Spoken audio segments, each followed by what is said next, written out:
جیسے کہ آپ تلاوت سن رہے ہیں کہ آج ہم 20ویں پارے کی تلاوت سن رہے ہیں کہ جس میں پہلے سورۃ النمل کے آخری حصے کی تلاوت کی گئی اور اس کے بعد پھر سورۃ القصص ہے اور جو ابھی پڑھی جا رہی ہے، اور اس کے بعد پھر سورہ عنکبوت کا اکثر حصہ پڑھا جائے گا۔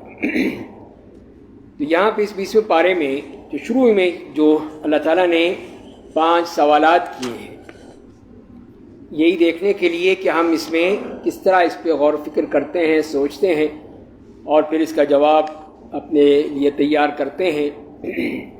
تو جیسے فرمائیں کہ ہم خلق السماوات والارض، کہ بلا بتاؤ تو آسمانوں کو اور زمینوں کو کس نے پیدا کیا ہے، کس نے آسمان سے بارش برسائی، پھر اس سے ہرے بھرے بارونق باغات لگا دیے، ان باغوں کی برکتوں کو تم ہرگز نہیں لگا سکتے تھے، کیا اللہ کے ساتھ اور کوئی بھی معبود ہے؟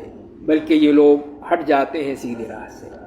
تو یہاں پہ اللہ تعالیٰ کی پھر وہ تخلیقات کے بارے میں بیان کیا اور پھر یہ سوال کیا اِلٰہ مع اللہ، کہ اللہ کے ساتھ اور کوئی بھی معبود ہے؟ سوچو، اسا غور فکر کرو کہ کسی اور کی طرف تم کیوں چلے جاتے ہو۔ دوسرا سوال، امن جعل الارض قرارا وجعل خلالها انہارا، کیا وہ جس نے زمین کو قرار گاہ بنا دیا اور اس کے درمیان نہریں جاری کر دی، اس کے لیے پہاڑ بنائے، 2 سمندروں کے درمیان ایک رکاوٹ بنا دی، کیا اللہ کے ساتھ اور کوئی معبود بھی ہے؟ بلکہ ان میں سے اکثر جانتے ہی نہیں ہیں۔ تو یہاں پر بھی اللہ تعالیٰ نے اپنی قدرت کے یہ نظارے دکھائے ہیں اور پھر یہی سوال کیا ہے کہ اِلٰہ مع اللہ، کہ اللہ کے ساتھ اور کوئی معبود؟ کتنی بڑی زیادتی ہے، کتنی بڑی گستاخی ہے اللہ کی شان میں کہ اللہ کو چھوڑ کر کسی اور کو اس کا ساتھ شریک بنا دیا جائے۔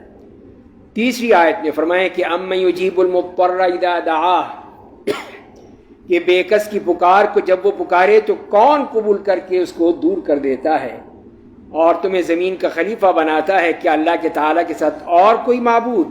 تم بہت کم نصیحت و عبرت حاصل کرنے والے ہو۔ تو یہاں پہ بھی بتایا کہ یہ انتہائی بے کسی کے عالم میں جو پکارتا ہے اپنے اللہ کو اور اس کو معلوم ہے کہ اس کا ایک رب ہے جو اس کی سنتا ہے، تو وہ اس کو پکارتا ہے۔ اسی لیے فرمایا کہ پھر اس کی یہ پکار کون سنتا ہے؟ اسی بیچارگی کی بے کسی کے عالم میں وہ اللہ ہی ہے، اس کے ساتھ بھی تم کو معبود بناتے ہو۔ چوتھی آیت میں فرمایا کہ امن یہدیکم فی ظلمات البر والبحر، کہ کیا وہ جو تمہیں خشکی اور تری کی تاریکیوں میں راہ دکھاتا ہے اور جو اپنی رحمت سے پہلے خوشخبریاں دینے والی ہوائیں چلاتا ہے، کیا اللہ کے ساتھ کوئی اور معبود بھی ہے؟ جنہیں یہ شریک کرتے ہیں ان سب سے اللہ بلند و بالا تر ہے۔ تو یہ اس میں بھی فرمائے کہ خشکی کی اور تری کی تاریکیوں میں، بر و بحر میں، اس میں تمہیں کون راستہ دکھاتا ہے؟ آج جبکہ اتنی ایڈوانس ٹیکنالوجی موجود ہے، اس کے باوجود بھی وہ محتاج رہتے ہیں کہ کہیں ستاروں کے ذریعے سے، کہیں اور دوسری چیزوں کے ذریعے سے وہ راستہ اپنا دیکھیں اور معلوم کریں۔ تو یہ کون بتا رہا ہے؟ یہاں پہ بھی یہ ہے کہ اللہ کے ساتھ کوئی معبود نہیں ہو سکتا، یہ اللہ تعالیٰ ہی کرتا ہے۔ اور پھر آخری آیت اسی بارے میں فرمائے کہ امن یبدأ الخلق ثم یعیدہ، کیا وہ جو مخلوق کی اول پہلی دفعہ پیدائش کرتا ہے پھر اسے لوٹائے گا، اور جو تمہیں آسمان اور زمین سے رزق دے رہا ہے، کیا اللہ کے ساتھ کوئی اور معبود ہے؟ کہہ دیجیے اگر سچے ہو تو اپنی دلیل لاؤ۔ تو اس طرح دیکھیے کہ یہاں پر بھی یہ فرما دیا کہ وہی ذات ہے جس نے پہلے پیدا کیا اور دوبارہ پھر پیدا کر دے گا، تو یہ اور کوئی نہیں کر سکتا۔ تم اپنے اس معبود کو چھوڑ کر کسی اور کو پکارتے ہو یا اس معبود کے ساتھ اور شریک بناتے ہو، تو یہی چیز جو ہے وہ انتہائی خطرناک بھی ہے تمہارے لیے، دنیا میں بھی اور آخرت میں بھی، اس کی سزا تمہیں بھگتنی پڑے گی۔ اس طرح سورہ نمل کے آخر میں قیامت کے بھی 2 منظر بتائے گئے کہ یوم ینفخ فی الصور، کہ جب سور پھونکا جائے گا تو پھر آسمان اور زمین میں سب جتنی بھی مخلوقات ہیں سب وہ ڈر جائیں گی، خوف محسوس کریں گی اور پھر اللہ کے سامنے پیش ہوں گی۔ اور اسی لیے فرمائیں کہ وَتَرَى الْجِبَالَ تَحْسَبُهَا جَامِدَةً، کہ تم پہاڑوں کو دیکھتے ہو کہ جو سخت ہیں اور ڈٹے ہوئے ہیں اپنی جگہ، لیکن وَهِيَ تَمُرُّ مَرَّ السَّحَابِ، وہ تو بادلوں کی طرح اڑ رہے ہوں گے۔ یہ ہے اس دن قیامت کی کہ اس دن یہ پہاڑ بھی اپنی جگہ باقی نہیں رہیں گے، یہ ہوا کے ساتھ اس طرح جیسے کہ بادل اڑتے ہیں تو یہ سارے پہاڑ بھی اڑ رہے ہوں گے۔ اس کے بعد پھر سورہ قصص شروع ہوتی ہے اور اس میں اللہ تعالیٰ نے جو پہلے ہی بات شروع کی ہے بس موسیٰ علیہ السلام کی بات کی ہے، اور اس سے پہلے فرعون کا ذکر کیا ہے کہ فرعون جو کہ زمین میں بہت ہی اکڑنے لگا تھا، بہت ہی بڑائی محسوس کر رہا تھا، بڑا ہی اپنے آپ کو فرعون کہہ لیجیے اپنے آپ کو خدا تک بنا لیا تھا کہ انا ربکم الاعلیٰ اس نے کہہ دیا تھا. تو یہ اس کی جو یہی بڑائی، یہ اس کا کر و فر، اس کی اکڑ، اس کا غرور سب ختم کر رہا تھا. تو اسی لیے اللہ تعالیٰ نے یہاں پہ وعدہ کیا ہے کہ اب یہ ہمارا وعدہ ہے کہ ہم اس قسم کے لوگوں کو جو اس قسم کی بڑائی کرتے ہیں اب ان کو ہم ختم کر دیں گے، اور ان کی جگہ جو کمزور لوگ تھے ان کو طاقت دیں گے. اور یہ اللہ تعالیٰ نے کر کے دکھا دیا. اور پھر یہاں پہ جو واقعہ میں آتا ہے حضرت موسیٰ علیہ السلام کیا، جو اکثر حصہ پہلے ہم پڑھ چکے ہیں سورہ طٰہٰ میں بھی اور سورہ اعراف میں بھی ذکر آیا، سورہ طٰہٰ میں بھی ذکر آیا. تو یہاں پہ جو کہا گیا کہ اللہ تعالیٰ نے حضرت موسیٰ کی والدہ کو یہ الہام کر دیا، یہ ان کو بتا دیا کہ اس بچے کی پیدائش کے بعد اب تم اس کو دودھ پلاؤ، اگر تمہیں ڈر ہو کہ اس کے فرعون کے جو سپاہی ہیں اس کو چھین لیں گے، لے جائیں گے، مار دیں گے، تو پھر کیا کرو تو تم یہ کرنا کہ اس بچے کو کسی بھی صندوق میں کسی چیز میں ڈال کے پانی کے سپرد کر دینا، دریا کے سپرد کر دینا کہ دریا میں یہ بہتا ہو، باقی ہم سنبھالیں گے، یہ ہمارا کام ہے. تو اللہ تعالیٰ نے یہ ان کو کہہ دیا. اور پھر یہی ہوا کہ جب وہ یہ خطرہ محسوس ہوا انہیں، اور پھر اس سے تو انہوں نے یہی کیا کہ اس کو اس تابوت یا ایک صندوق میں رکھا بچے کو، اور اس کو پانی کے دریا کے سپرد کر دیا. اور پھر وہاں پہ جب وہ دیکھا، اور وہ دربار کے سامنے سے ہی گزرتا تھا وہ دریا، تو فرعون کی بیوی نے دیکھ لیا. تو اس نے کہا جلدی سے کہ لاؤ، یہ کیا چیز ہے، کیا چیز تیرتی ہوئی آ رہی ہے. تو وہ پھر اٹھا کر لائے، جو دیکھا کہ اس کے اندر ایک بچہ، بہت ہی خوبصورت بچہ اس کے اندر موجود ہے. تو اس نے کہا کہ اس کو ہم اپنے پاس رکھیں گے، اور ہو سکتا ہے ہم اس کو بیٹا بنا لیں اپنا. اور ان کو نہیں پتا کہ کیا ہے یہ، تو اللہ کی سب تدبیر تھی.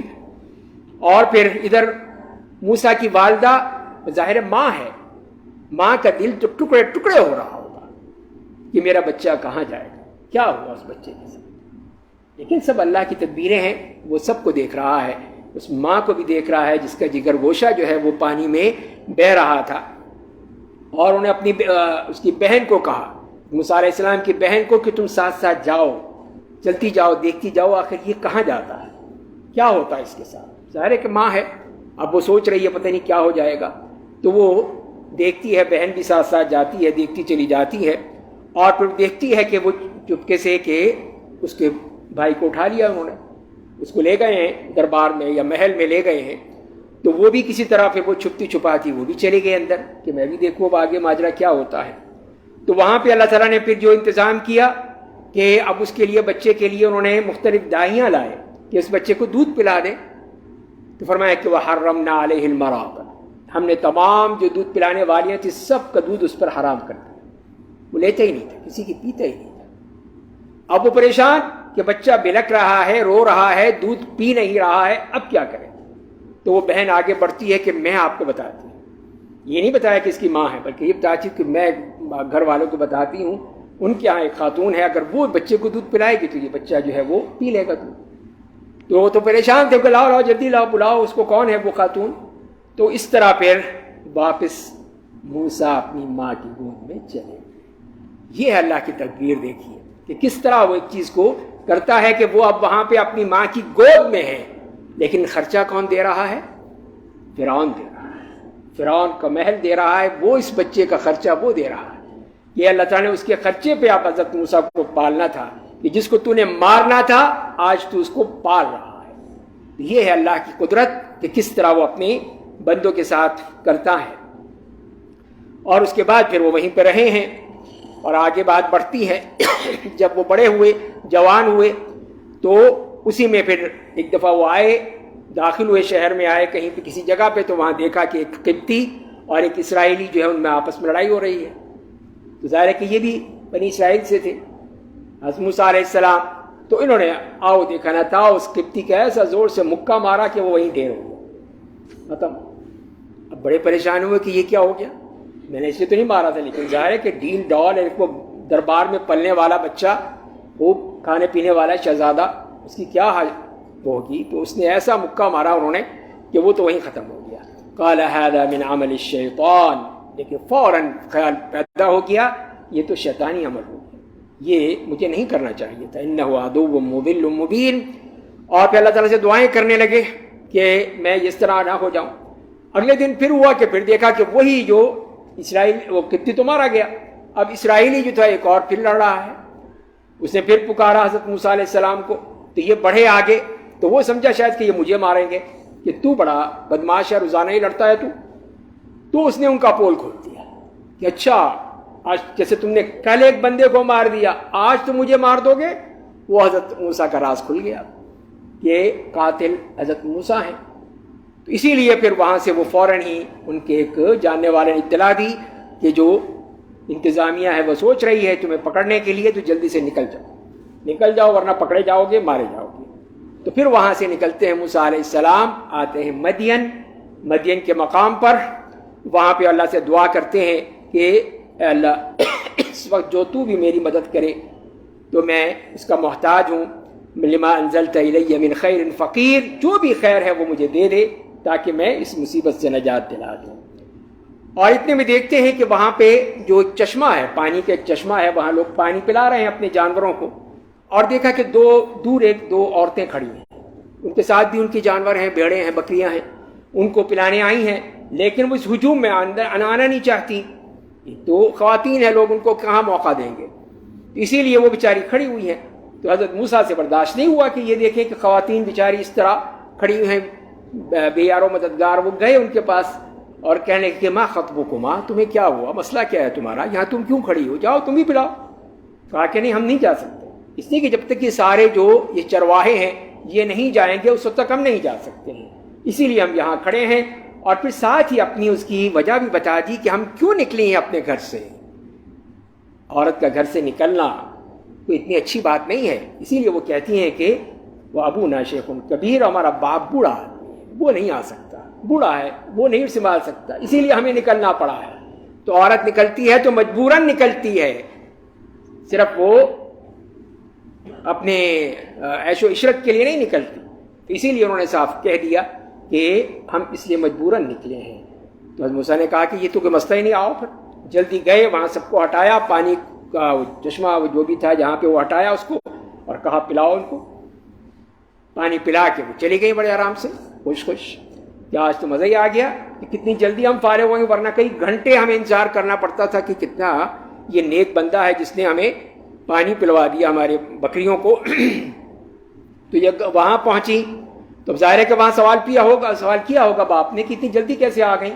کہا کہ اس طرح ایک آدمی ملا، وہاں پہ کوئی شریف آدمی تھا، اس نے ہمیں بڑی آسانی سے ہماری بکریوں کو پانی پلا دیا. تو وہ پھر واپس آتی ہیں اور پھر کہتی ہیں کہ جیسے قرآن نے ذکر فَجَاءَتْهُ إِحْدَاهُمَا تَمْشِي عَلَى اسْتِحْيَاءٍ، پوری طرح وہ شرم و حیا میں لپٹی ہوئی وہ آتی ہے اور آ کر کہتی ہے کہ اِنَّ أَبِي يَدْعُوكَ لِيَجْزِيَكَ أَجْرَ مَا سَقَيْتَ لَنَا، ہمارے والد تمہیں بلا رہے ہیں کہ تم نے ہماری بکریوں کو جو پانی پلایا ہے اس کی اجرت دے دیں آپ کو، کہ آپ نے اتنا بڑا احسان کیا ہے ہم پر. تو وہ پھر چلے، حضرت موسیٰ علیہ السلام چلے گئے. اور جیسے کہ بعض لوگوں نے لکھا ہے کہ اس وقت بھی ان کا دیکھیے کہ حضرت موسیٰ علیہ السلام کی جو غیرت تھی کہ انہوں نے کہا کہ نہیں تم آگے نہیں چلو گی، تم پیچھے چلو گی، پیچھے سے چل کے مجھے راستہ بتاؤ گی، آگے نہیں. اسی لیے کہ وہ خاتون ہے اور اس کی پردے کا معاملہ ہے. اور خیر وہاں جب پہنچے ہیں انہوں نے سارا قصہ بتایا حضرت موسیٰ علیہ السلام نے کہ یہ میرے ساتھ ہوا تھا. تو بعض لوگوں نے کہا جی یہ شعیب علیہ السلام تھے، واللہ عالم کہاں تک کہ شعیب تھے یا کوئی اور صاحب تھے. تو انہوں نے کہا کہ ٹھیک ہے، نجوت من القوم الظالمین، ظالم سے بچ گئے آپ. تو اس وقت دونوں میں سے ایک کہتی ہے کہ یا ابت استاجر، کہ ابا جان اس کو ملازم رکھ لیجیے، اب یہ اکیلا آدمی آیا ہے یہاں پر، کوئی ہے نہیں، اس کے آگے پیچھے کوئی نہیں ہے، اس کو ملازم رکھ لیجیے، روز روز کی جھگ سے ہم بھی بچ جائیں گے. تو اس نے تو یہی کہا تھا، ظاہر ایک عورت یہی کہہ سکتی تھی. تو لیکن باپ ان کی مصلحت دیکھتا ہے تو اس نے یہی کہا کہ میں چاہتا ہوں کہ اپنی دونوں بیٹیوں میں سے ایک بیٹی سے تمہارا نکاح کر، اس شرط پہ کہ تم 8 سال میرے پاس رہو گے، اور اگر 10 سال پورا کر لے تو ٹھیک ہے تمہاری مرضی، لیکن 8 سال تو تمہیں رہنا ہوگا میرے ساتھ۔ تو اب کیا چاہیے تھا موسیٰ علیہ السلام کو کہ گھر بھی مل گیا، روٹی بھی، کپڑا بھی، مکان بھی، بیوی بھی، سب کچھ مل گیا، تو بڑے آرام سے بڑے خوش ہو گئے کہ اب تو یہاں پہ مزے سے رہیں گے۔ تو پھر وہ مان گئے اور پھر اس طرح وہاں پہ ٹھہر گئے اور انہوں نے طے کر لیا کہ اب یہی ہمارے درمیان فیصلہ ہو گیا ہے۔ اس طرح حضرت موسیٰ علیہ السلام کو اللہ تعالیٰ نے وہ وہاں پہ مقام دیا، اور وہیں سے پھر 8 سال یا 10 سال پورا کرنے کے بعد پھر نکلتے ہیں، جب کوہ طور پر وہ روشنی دیکھتے ہیں اور وہاں پہ ان کو نبوت ملتی ہے۔ اس کا پھر واقعہ ہے، پھر فرعون نے جس طرح کیا، جس دعوت دینے گئے اس کو دعوت دی، اور پھر اس کا سارا معاملہ جو ہے وہ قرآن نے بیان کیا ہے۔ تو یہاں دیکھیے کہ خاص طور پہ خواتین کا رول نظر آتا ہے۔ موسیٰ علیہ السلام کی والدہ کا رول، اس طرح انہوں نے بچے کی حفاظت کی۔ موسیٰ علیہ السلام کی بہن جس نے اپنے بھائی کی حفاظت کی۔ پھر وہ یہ خاتون جو کہ اپنے باپ سے کہتی ہے کہ یا ابت استاجر، کہ اب بجان اس کو ملازم رکھ لیجیے۔ تو یہ اسی بات کی کہ دیکھیں کہ اس طرح خاتون کا بھی اپنا رول ہے زندگی میں۔ یہ نہیں ہے کہ ان کو صرف ہم نے گھر میں بٹھا دیا ہے، گھر میں ہیں تو دین کی دعوت کا بھی کام کریں گی، بچوں کی تربیت کا بھی کام کریں گی، شوہر کی صحیح رہنمائی بھی کریں گی۔ تو یہ ان کے کام ہیں۔ اس کے ذریعے سے ہم ان کو صرف یہ ہے کہ نہ ان کو پڑھنے دیں گے، نہ پڑھنے دیں گے، نہ ان کو، اور یہ ان کے ساتھ ظلم ہے، زیادتی ہے۔ جو ان کی ضرورت ہے وہ ان کو پڑھانا چاہیے، لازمی ان کو پڑھانا چاہیے، تاکہ وہ اس معاشرے میں اپنا رول ادا کر سکیں، جو جہاں پہ اللہ اور اس کے رسول کی حدود ہے ان کے اندر رہتے ہوئے۔ تو یہ چیز جو ہے اس سے معلوم ہوتی ہے کہ یہ اس میں یہ تمام چیزیں موجود ہیں۔ ہمیں ہمارے دین میں اس میں ہمیں منع نہیں کیا گیا ہے، نہ کوئی پابندی لگائی گئی ہے، لیکن اس کی حدود بتا دی ہے کہ اس کے اندر رہتے ہوئے ہم نے اپنے دین پر عمل کرنا ہے۔ اور اس کے بعد پھر دیکھتے ہیں کہ قارون کا واقعہ بھی بیان کیا کہ جس کے پاس اتنا مال، اتنی دولت، تو اس کے بارے میں جیسے کہ اس کی جو چابیاں اٹھانے کے لیے بہت بڑے گروہ کی ضرورت ہوتی تھی، ان کی چابیاں اٹھاتا تھا، تو اس کے لیے بھی کچھ لوگ تو وہ تھے جن کو بڑا اس پہ حسرت آتی تھی، اتنا پیسہ، اتنی دولت، اتنا سب کچھ، اور اس کے اوپر تھے، اور وہ بھی کہتے کاش ہمارے پاس بھی ہوتا، وہ یہی سوچتے تھے۔ لیکن جو اللہ کے نیک بندے تھے، جو یہ جانتے تھے کہ یہ صرف دنیا ہی دنیا ہے، آخرت نہیں ہے، تو وہ جب اللہ کا حکم آیا اور جب اللہ تعالیٰ نے اس کو زمین میں دھسا دیا، اس کو بھی اور اس کے محل کو بھی، تو پھر لوگوں نے کہا کہ یہ ہے اس کا انجام، کہ الحمدللہ ہم اس کے ساتھ نہیں تھے۔ تو یہ اس طرح اللہ تعالیٰ نے ان کو اس بات سے بالکل ہی بتا دیا کہ یہ پیسہ، یہ دولت، یہ تکبر، یہ غرور، یہ سب جو ہے یہ انسان کو تباہی کی طرف لے جاتا ہے۔ اور اس کے بعد پھر سورہ عنکبوت ہے جس میں مختلف جو فتنے ہیں ان کا بھی تذکرہ کیا گیا ہے۔ یہ تو اہل و عیال کا فتنہ ہے، جسمانی تشدد کا فتنہ ہے، دنیا کا فتنہ ہے، انسان جو دعوتی کام کرتا ہے اس کے لیے کتنا لمبا راستہ ہے، کتنی اس کی محنت ہے، کتنی اس کی جد و جہد ہے، یہ سب وہ فتنے ہیں۔ اور اسی لیے پھر آخر میں یہی کہا گیا ہے اس سورت کے وَالَّذِينَ جَاهَدُوا فِينَا لَنَهْدِيَنَّهُمْ سُبُلَنَا وَإِنَّ اللَّهَ لَمَعَ الْمُحْسِنِينَ۔ اور جو بھی ہمارے دین کے بارے میں جو جہاد کرتے ہیں، کوشش کرتے ہیں، محنت کرتے ہیں، دعوت دین دیتے ہیں، ہم ان کو پھر صحیح راستہ دکھاتے ہیں، سیدھی راہ دکھاتے ہیں، اور اللہ تعالیٰ اسی طرح محسنین کے ساتھ ہے۔ باقی انشاءاللہ ہم کل پڑھیں گے۔ اللہ تعالیٰ ہمیں جی فرمائیے۔ یہ جیسے کہ آپ نے ذکر کیا، فراؤن جو تھا بیسیکلی ایک کریکٹر نہیں تھا، بہت سارے فراؤن تھے۔ جی قرآن پاک میں فراؤن کا ذکر زیادہ ہے یا کس نیگیٹو کریکٹر کا زیادہ ذکر ہے؟ جی ہاں۔ دوسرا یہ عنکبوت جو ہے وہ مکڑی جو کہتے ہیں عربی میں، تو وہ کیا اس کا کیا تعلق ہے؟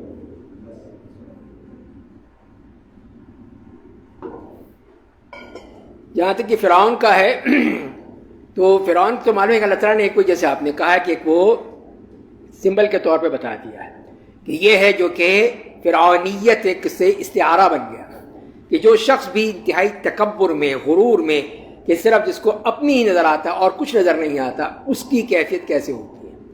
اور پھر ایسے گھمنڈی شخص کے سامنے حضرت موسیٰ علیہ السلام کا کردار وہ نظر آتا ہے کہ کس طرح انہیں صبر کے ساتھ، حکمت کے ساتھ، لڑائی جھگڑے کے ساتھ نہیں، حالانکہ وہ اس نے کہا کہ تو ہمارے گھر میں رہا ہے، سورہ شعراء میں ہم نے پڑھا ہے اس کو، کہ تو لبثت فینا سنین، تو کتنے سال تو ہمارے گھر رہا ہے، اور تو نے پھر کیا کیا، وفعلت فعلتك التي فعلت وانت من الكافرين، اور تو نے پھر ایک وہ اپنا وہ کام کر گیا نا، تو مار گیا بچے کو، ایک بندے کو. تو اس طرح کر کے وہ کر سکتا تھا، لیکن موسیٰ علیہ السلام ڈٹے رہے، اور اس طرح اس فرعون کو آخر اللہ تعالیٰ کے حکم سے پھر وہ ختم ہو گیا. اور جہاں تک عنکبوت کا ہے تو یہی بتانے کے لیے یہ اللہ تعالیٰ نے اس کی مثال دی ہے. یہی کہا ہے کہ یہ مثال ہے اس بات کی کہ جیسے مشرکین ہیں شرک میں پھنس جائیں تو ان سے نکلنا مشکل ہو جاتا ہے، نکل نہیں سکتے.